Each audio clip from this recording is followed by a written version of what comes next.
Selamat pagi Ibu dosen dan teman-teman sekalian. Saya Hana Felicia Simbolon dari kelas C reguler Pendidikan Sejarah tahun 2020 dengan nomor induk mahasiswa 320-332-1007. Pada hari ini saya akan mempresentasikan video pembelajaran saya yang berjudul Perkembangan Emosi. Tapi sebelum lanjut, jangan lupa untuk tekan tombol subscribe dan klik lonceng notifikasinya supaya channel ini berkembang dengan baik. Terima kasih. Hari ini saya akan menjelaskan tentang perkembangan emosi. Perkembangan emosi ini terdiri dari pengertian emosi dan perkembangan emosi, bentuk-bentuk emosi, hubungan emosi dengan tingkah laku, ciri-ciri perkembangan emosi,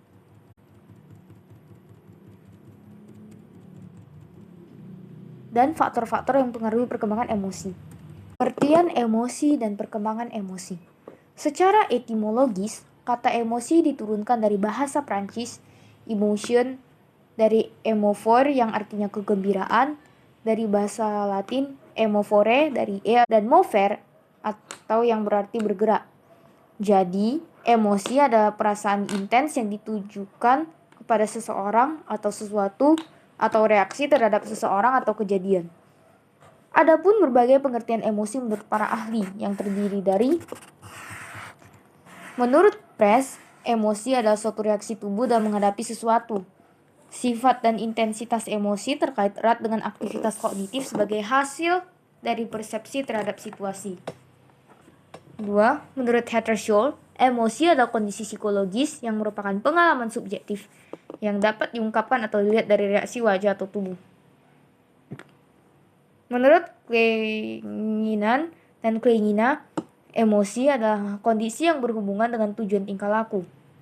Emosi diartikan sebagai perasaan, misalnya pengalaman afektif, kenikmatan, marah, bahagia, takut, dan sedih. Menurut William James, emosi yaitu kondisi budi rohani yang menampakkan diri dengan suatu perubahan yang jelas. Perkembangan emosi adalah suatu perubahan atau tugas yang cukup kompleks dari usia dini hingga dilahirkan, hingga bertumbuh hingga menjelang ajal alias seumur hidup. Emosi-emosi yang didapat sejak bayi umumnya bisa dilihat dari bagaimana raut wajah yang ditampilkan. Misal, pada saat dia tertawa menunjukkan bahagia dan lain sebagainya. Bentuk-bentuk emosi. Menurut Daniel Goleman, bentuk-bentuk emosi terbagi menjadi 8 bentuk, yaitu pertama, amarah. Di dalamnya meliputi brutal, mengamuk, benci, marah besar, jengkel, kesal hati, terganggu, rasa pahit, berang, tersinggung, bermusuhan, tindak kekerasan, dan kebencian patologis. Kedua, kesedihan. Di dalamnya meliputi pedih, sedih, muram, suram, melankolis, mengasihani diri, kesepian, ditolak, putus asa, dan depresi. Ketiga, rasa takut. Di dalamnya meliputi cemas, takut, gugup, khawatir, was-was, perasaan takut sekali, sedih, waspada, tidak tenang, ngeri, kecut, panik, dan fobia. Keempat, kenikmatan. Di dalamnya meliputi kebahagiaan, gembira, ringan, puas, rasa terpenuhi, girang, senang hati, dan mania. Kelima, cinta. Di dalamnya meliputi penerimaan, persahabatan, kepercayaan, kebaikan hati, rasa dekat, bakti, hormat, kasmaran, dan kasih sayang. Keenam, terkejut. Di dalamnya meliputi terkesiap, takjub, dan terpana. Ketujuh, jengkel. Di dalamnya meliputi hina, jijik, mual, muak, benci, tidak suka, dan mau muntah. Kedelapan, malu. Di dalamnya meliputi rasa bersalah, malu hati, kesal hati, menyesal, hina, aib, dan mau muntah. Dari penjelasan di atas dapat disimpulkan bahwa bentuk-bentuk emosi adalah amarah, kesedihan, rasa takut, kenikmatan, cinta, terkejut, jengkel, dan malu. Hubungan emosi dengan tingkah laku. Adapun teori-teori yang menjelaskan tentang hubungan emosi dengan tingkah laku manusia yang meliputi: pertama, teori sentral. Teori ini dikemukakan oleh ahli psikologi asal Amerika Serikat Walter Bradford Cannon. Menurut Cannon, hubungan antara emosi dan tingkah laku dapat didefinisikan sebagai gejala kejasmanian yang timbul akibat dari emosi yang dialami oleh individu. Kedua, teori perifer. Teori ini dikenal dengan teori James Lynch karena W. James dan C. Lynch menemukan teori tentang emosi yang mirip dalam waktu yang hampir bersamaan. Mereka berpendapat bahwa perubahan psikologis yang terjadi dalam emosi disebabkan oleh adanya perubahan fisiologis. Perubahan fisiologi ini menyebabkan perubahan psikologi yang disebut emosi. Menurut teori ini,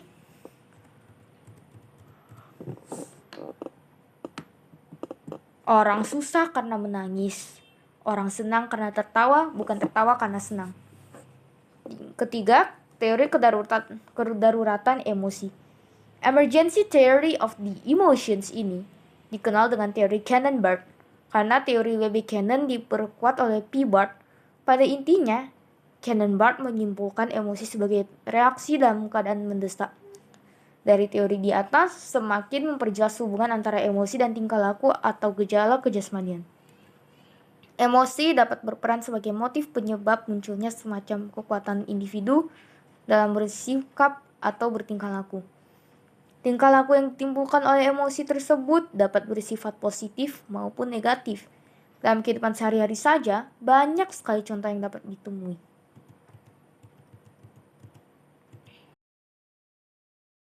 Ciri-ciri perkembangan emosi.